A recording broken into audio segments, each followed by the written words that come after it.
Now, Fox 61 Weather Impact with Chief Meteorologist Rachel Frank.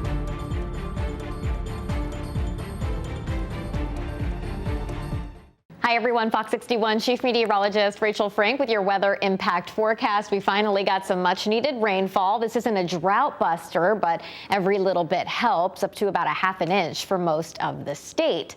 Now the big story is the chill that follows. Overnight lows will be in the 40s, nothing we haven't seen already, but it's really tomorrow night into Friday morning when we will see some of the coolest air of the season so far. And that's not weird for this time of year, just weird compared to the recent 80s. It'll come as a shock to the system. But during the day tomorrow, highs will only be in the 50s for most of the state, near 60 for Meriden. And then tomorrow night, we have a freeze watch in effect for everybody away from the shoreline. Even though this is not unusual for this time of year, the National Weather Service just wants to give people a heads up that it can be cold enough to kill some plants. If you want to save them, you can bring potted plants inside, or you can try covering them with a light blanket.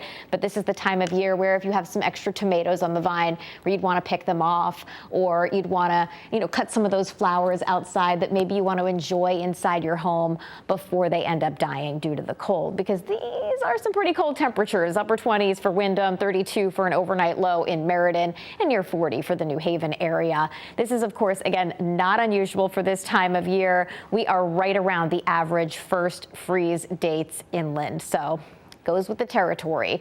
The other thing that we're watching is the potential for a coastal storm for Sunday and Monday. This could bring us rain, gusty winds, and there is a possibility for some coastal flooding issues with a persistent easterly wind. So we're watching that for Sunday and Monday, but the real impacts are going to depend on how close the storm gets to us, and that's still a bit up in the air. So here's a look at your 7-day forecast, and we have issued a weather impact alert for Friday morning.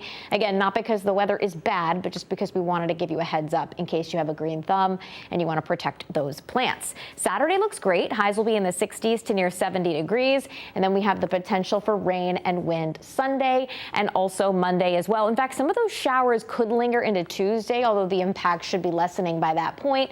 And then by this time next week, we're looking at highs in the mid to upper 60s. Here's a look at your shoreline 7-day 60s the next 2 days. Saturday looks awesome, but Sunday and Monday could either just be wet or could be more gnarly depending on how much wind we get to interact. Either way, I do think we get some much needed rain without any flooding risks for this next upcoming storm. But the question is, could we get strong winds? Because we don't need that. Nobody needs that. And coastal flooding issues. So those will really be the biggest concerns here, and we'll keep you posted.